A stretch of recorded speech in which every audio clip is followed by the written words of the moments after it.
It's time to answer your compliance and quality assurance questions with our experienced CAQA team.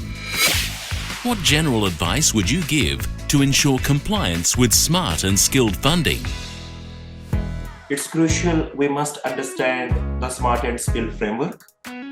Familiarizing yourselves with every aspect of the program is step one. Aligning your training with market needs involves staying closely connected to industry trends and the New South Wales skills list.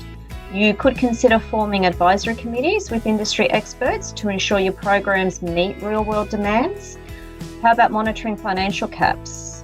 Ensuring your training delivery meets SMART and skills standards is non-negotiable.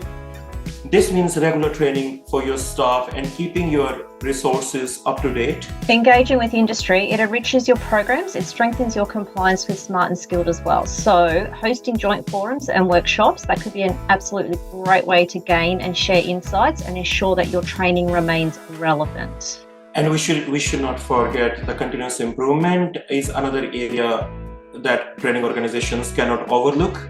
Collecting and analyzing feedback from all stakeholders will guide them in refining their programs.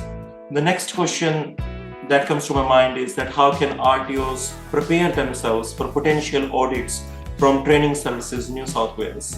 Well, honestly, it's really not that different to complying with the standards. So preparation for audits obviously involves having meticulous record keeping, regular internal reviews.